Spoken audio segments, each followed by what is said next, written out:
Bonjour et bienvenue sur la chaîne Armel High Tech. Aujourd'hui, une vidéo autour de l'autopilote sur la Tesla Model 3 Standard Range Plus 2021.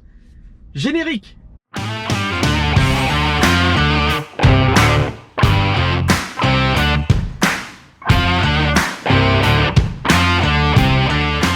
Petite vidéo. Petite, pas forcément, je sais pas trop combien de temps elle va durer, on va voir ça ensemble. Je vais essayer d'aborder avec vous l'autopilote de façon un petit peu générale, son fonctionnement, son paramétrage et puis voilà, au quotidien sur la route ce que ça peut donner et notamment les différentes différents dysfonctionnements que j'ai pu noter, dont je vous ai déjà évoqué sur la dernière vidéo de présentation de la voiture. J'ai déjà remarqué quelques dysfonctionnements. Comme vous pouvez voir sur mon odomètre ici, j'ai dépassé aujourd'hui 15 jours après la livraison de la voiture les 2000 km pour une consommation moyenne de 130 Wh au kilomètre, donc un total de 267 kWh. Et si je regarde sur ma journée pour l'instant, depuis que je suis parti ce matin, je suis sur une consommation à 132 qui devrait baisser car je vais retourner sur l'Orient. On est plutôt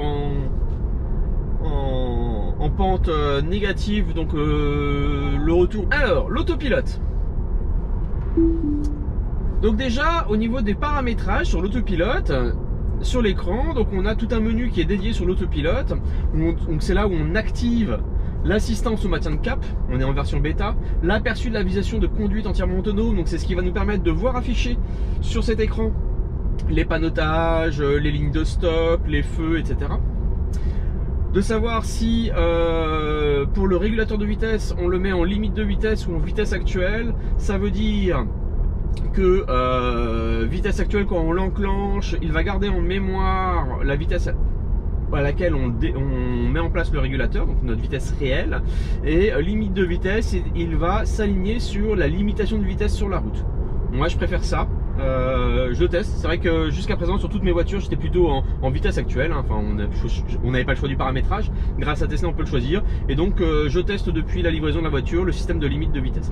On peut rajouter une tolérance absolue ou relative, donc absolue c'est à dire qu'on peut rajouter ou enlever des km/h à cette limite de vitesse, ou en relatif en pourcent. Moi je reste à 0 car je me suis aperçu en comparant notamment avec les préconisations de Coyote qu'on est à 1 ou 2 km/h près, juste en dessous de la limitation de vitesse. Comme je n'ai pas mon total de points à 12 points, voilà, je préfère être prudent. Mais si vous voulez lui dire quand c'est à 80, je veux que tu sois à 82 ou 83, c'est ici qu'on va le régler. Avertissement de limite de vitesse, donc c'est ici. Donc j'ai demandé juste le visuel, pas le sonore, parce qu'on a déjà plein de bips dans la voiture. Et donc si par hasard, voilà, je vais déconnecter, si par hasard je roule plus vite que la limitation de vitesse, vous voyez, hop, le petit logo de limite de vitesse va grossir et nous alerter qu'on est au-dessus de la vitesse. Voilà. Avertissement de collision frontale, donc s'il détecte une collision frontale, j'ai réglé au maximum la sensibilité, hein, pour qu'il évite au maximum l'accrochage. Évitement de franchissement de ligne avec assistance, c'est-à-dire qu'il va m'avertir en effet, hop, je déconnecte, voilà, si je m'approche trop près, hop, vous voyez, il me fait une assistance, c'est-à-dire qu'il m'a indiqué en bleu que je m'approchais de la ligne et le volant me corrige. Évitement d'urgence de franchissement de ligne, avertissement de collision d'angle mort, freinage d'urgence automatique et limitation d'accélération. Voilà, moi j'ai choisi la totale. Au niveau des aides, il y a juste sur la limitation de vitesse, je ne lui ai pas demandé de me faire l'avertisseur sonore parce que voilà, c'est déjà, on a déjà suffisamment de bip, hein, avec l'autopilote. Alors l'autopilote, comment ça fonctionne? Voilà, je vais vous montrer. Donc l'autopilote se sélectionne à partir du sélecteur de vitesse.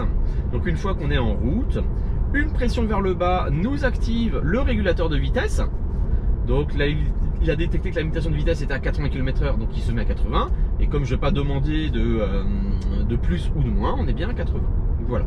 Si je veux activer l'autopilote, il faut déjà que le petit sigle gris, le petit volant gris apparaisse. C'est-à-dire que pour lui, il est dans les conditions où il peut enclencher l'autopilote. Si vous ne l'avez pas, c'est qu'il ne voit pas les lignes, il n'est pas du tout en route et on ne peut pas l'activer. Donc là, je peux l'activer. Pour l'activer, il faut que je fasse 2 coups vers le bas. Et là, on voit que le volant devient bleu. l'autopilote est en route. Je dois garder mes mains sur le volant et effectuer régulièrement une pression sur le volant, sinon vous allez voir, il va m'indiquer, là je vais pas tenir le volant pendant quelques secondes, et vous allez voir que tout d'un coup, il va me rappeler qu'il faut que je garde les mains sur le volant, tourner légèrement le volant. Je ne le fais toujours pas et vous voyez là, ça devient en bleu. Donc il faut que je fasse une légère pression sur le volant pour qu'il détecte bien que je suis là et qu'il maintienne l'autopilote. Donc voilà au niveau du fonctionnement de l'autopilote. Si je veux enlever l'autopilote, soit je freine légèrement, hop, et ça le déconnecte. Je le réactive.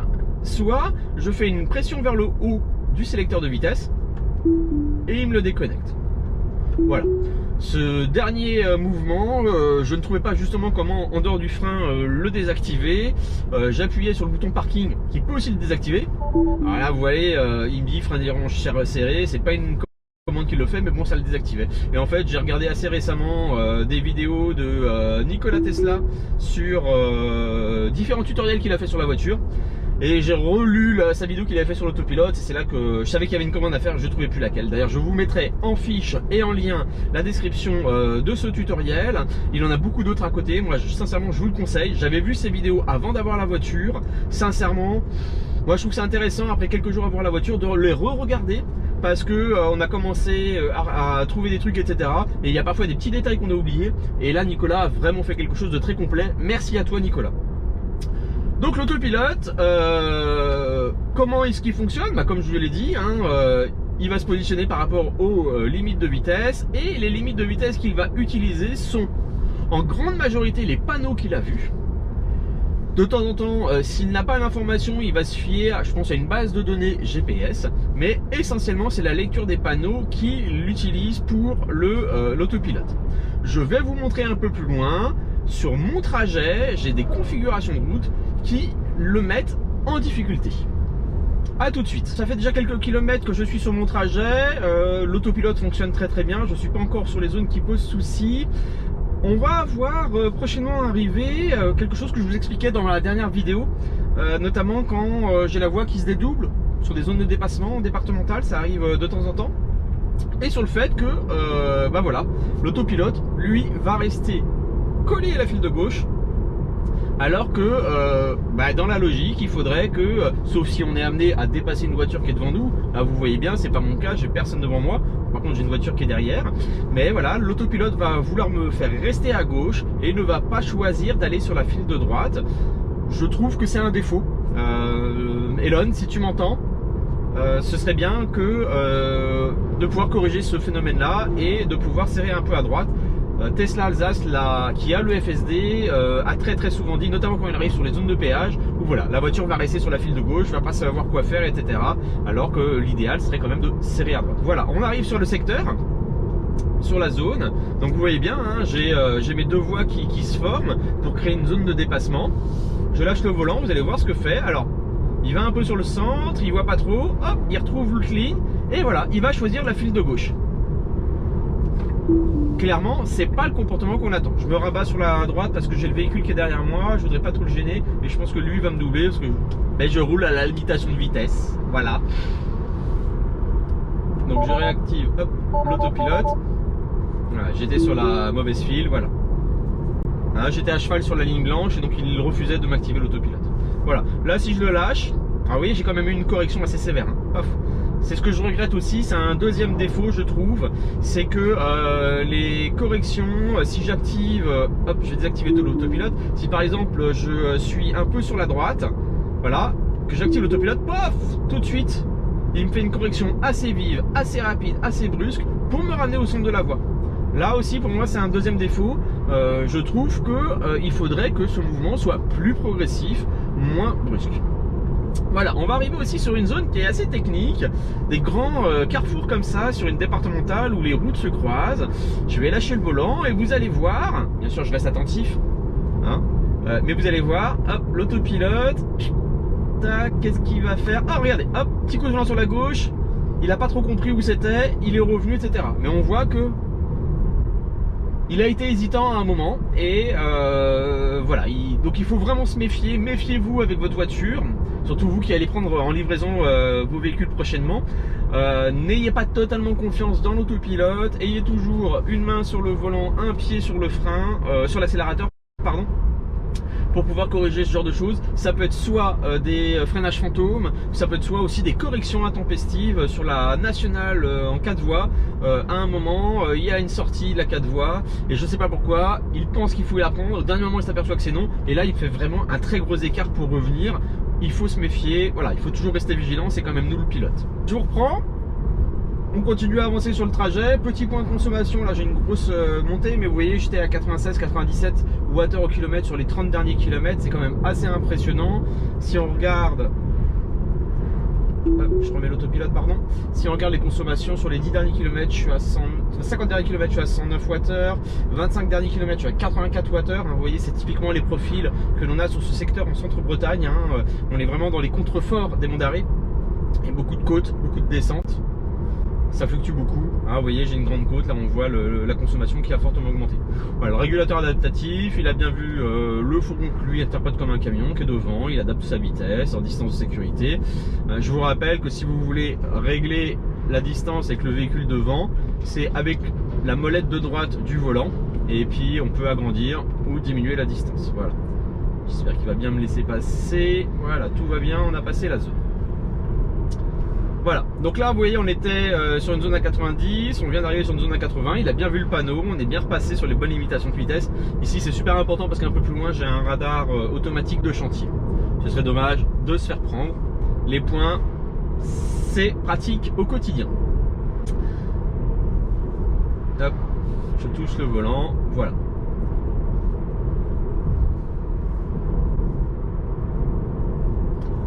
Je vous laisse profiter un petit peu de la route et puis vous montrer du fonctionnement de l'autopilote. Dans quelques minutes, on va arriver sur une autre zone où je vais pouvoir vous indiquer un autre dysfonctionnement que j'ai remarqué avec l'autopilote sur les trajets routiers que j'effectue. Je vous mets un peu de musique, voilà, pour pouvoir suivre ce trajet. On va arriver sur un rond-point tranquillement. Tout va se faire à la conduite avec une pédale.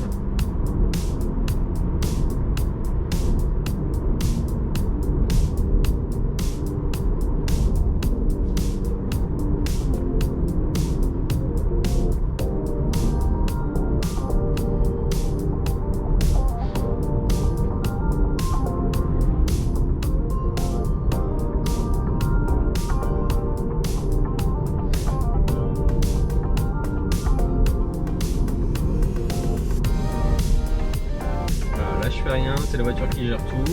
J'ai le pied qui est prêt sur le frein ou l'accélérateur. Je vais faire une légère pression, voilà. Alors l'autopilote n'est pas du tout adapté pour prendre les ronds-points, donc je vais le déconnecter. On n'est pas en FSD. Et je préfère quand même par sécurité gérer le rond-point moi-même, notamment les clignotants pour sortir des ronds-points qui sont très importants. On me l'a fait remarquer sur la dernière vidéo, vous avez bien fait de me le dire, c'est vrai qu'il m'arrive sur certaines portions de route de ne pas mettre le clignotant et en effet c'est aussi ça le code de la route. Merci à vous, vous avez été 2-3 à me faire la remarque, c'est vrai, vous avez raison. Alors voilà, on va arriver sur une zone assez intéressante. Qu'est-ce qui va se passer ? Il va se passer que je vais avoir une bande de sortie pour la sortie de la départementale. Sur la départementale que je suis, il y a beaucoup de zones comme ça de dégagement qui sont prévues, de décélération progressive avant de prendre la sortie. Et vous allez voir qu'il va y avoir un panneau à 70 km/h qui est juste là-bas au fond, avec une flèche pour indiquer que sur la sortie, sur la bande de dégagement, la limitation de la vitesse est à 70. Sauf que ce panneau est au bord de la route et la voiture va comprendre qu'à partir de maintenant, la route est limitée à 70. Regardez, le panneau, on voit bien la flèche sortie sur la droite. Regardez ce que la voiture va comprendre. 70, 70. Et là, à partir de ce moment-là, moi, la voiture me limite à 70. Et ce que j'ai remarqué aussi, c'est qu'à partir des limitations de 70 et 50, je ne peux plus forcer en autopilote le régulateur. Je ne peux pas lui demander. Regardez, je tourne la molette qui normalement devrait me permettre d'augmenter la vitesse du régulateur. Et là, il ne le fait pas. Je le déconnecte parce que j'ai des voitures derrière moi et je vais pas les embêter, donc je vais me mettre juste en régulateur. Donc là, vous voyez, en régulateur, je peux régler la vitesse comme je le souhaite.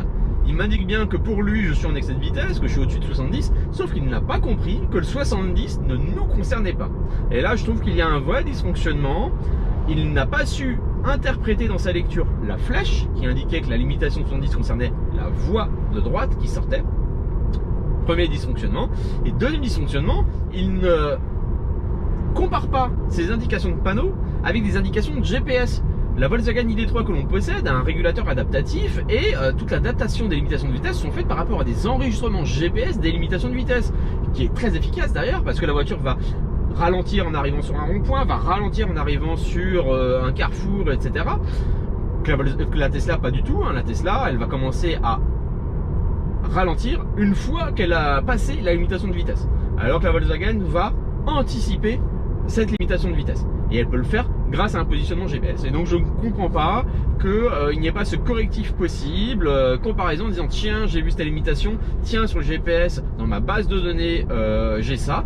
Bien sûr on sait que les panneaux peuvent bouger, peuvent être anticipés, que les GPS sont pas forcément mis à jour, mais je pense que la voiture devrait pouvoir, et regardez hein, depuis que je vous parle depuis tout à l'heure, elle pense toujours qu'on est à 70 hein. Et là elle va me mettre à jour parce que juste après le rond-point j'ai un panneau à 90, mais sinon elle peut rester comme ça pendant 10 km tant qu'elle ne voit pas un nouveau panneau, et je ne pourrais pas forcer la limite de vitesse. Vous avez vu que à 70 et en dessous, voilà 90. Alors, vous voyez, j'étais à 70 et pour pouvoir lui dire bah écoute prends-moi bien le 90, on fait un appui long sur le commodo en bas et vous voyez hop, hein, pas besoin de tourner la molette. Pareil, c'est une petite astuce que j'avais oublié, que j'ai revu ça grâce à la vidéo de Nikola Tesla. Donc voilà, donc pour moi c'est vraiment un dysfonctionnement assez important parce que sur mon trajet, sur cette départementale là, j'ai 5 ou 6 fois le cas de figure, dont une aussi, je ne sais pas si vous vous souvenez, je vous parlais de ce cas-là sur ma vidéo de présentation, où notamment j'ai une voie comme ça qui est limitée à 50. J'avais pas compris au début pourquoi elle le faisait, et en fait il y a un panneau à 50, elle le voit pas tout le temps parce que le panneau est légèrement décalé sur la droite. Donc si vraiment je suis sur la droite, elle va le voir. Si je suis un petit peu bien au milieu, elle va pas le prendre en considération. Et j'ai compris pourquoi tout d'un coup sur une grande partie de ma route, elle voulait me forcer à 50 alors que c'était limité à 80. Voilà. Donc sur la lecture des panneaux, on voit que c'est globalement efficace, mais c'est largement perfectible. Si le panneau est très décalé sur la droite, elle ne va pas le prendre en considération, elle va l'apercevoir mais elle va pas considérer que ça la concerne. Si le panneau est proche du bord de la route, eh ben elle pense que c'est pour elle, et en effet dans la majorité des cas le panneau nous concerne, mais voilà, s'il y a une flèche qui indique que c'est pour une autre voie que nous, eh ben elle ne sait pas l'interpréter. Voilà. Alors globalement, moi je suis super satisfait hein, du régulateur de vitesse. Je pense que la lecture des panneaux est améliorable. Comme le disait aussi Nikola Tesla sur une autre de ses vidéos tutoriels sur le GPS, les limitations de vitesse, les panneaux, etc. On est en version bêta et on n'est pas du tout sur la même version qu'aux États-Unis où ils sont sur la bêta full self driving, et là la lecture des panneaux par le système d'exploitation est assez impressionnante. Nous on est sur une ancienne génération encore, on ne sait pas si on pourra bénéficier de cette nouvelle génération et quand, mais voilà, c'est quand même pas mal hein. Mais pour avoir essayé récemment sur le BMW iX le système d'autopilote, sincèrement il est pas mal non plus hein. Tout le monde dit que Tesla est vachement en avance. Je pense que sur le full self driving aux États-Unis, en effet, sur la version dont on bénéficie en Europe, les concurrents font aussi bien, moi je dirais. Voilà, c'était un petit peu mon ressenti sur la fonction d'autopilote avec la Tesla. C'est un vrai plus, sincèrement moi je l'aperçois au quotidien hein. C'est très sécurisant et c'est très reposant parce que notre rôle est différent. Notre rôle est plus sur l'observation, etc. Et moi qui roule pas mal, hein, vous voyez 15 jours, 2000 km, je sens que je suis beaucoup moins fatigué qu'avant. Voilà, c'est une des raisons aussi pour laquelle j'ai acheté la Tesla, c'est cette capacité technologique. Voilà, moi je suis assez satisfait du truc, mais ouais, vous voyez, il y a des imperfections. Alors en conclusion, qu'est-ce que je dirais? L'autopilote il est bien. Apprenez à l'utiliser, ne lui faites pas totalement confiance. Si j'avais une demande à faire à Tesla et à Elon Musk, ben moi j'aurais bien aimé avoir un système où si je vois une incohérence, que je puisse le signaler. Un petit peu comme Coyote, quand on voit un danger sur la route, on a un petit bouton et on peut dire quel type, etc. Ben moi j'aurais bien aimé que Tesla nous prévoie comme ça un petit bouton sur lequel on appuie en disant j'ai une incohérence. Et puis qu'il le note, qu'on ait un petit journal et qu'on puisse ensuite étayer notre remarque et le refaire remonter à Tesla en complément de ce qu'ils peuvent voir, etc. Moi je trouve que ça aurait été très collaboratif, et en tant que propriétaire de Tesla, je me serais senti quand même valorisé, et je trouve que ça aurait été pas mal hein. Voilà, donc merci d'avoir suivi la chaîne, à bientôt sur la chaîne Armella Tech pour une prochaine vidéo.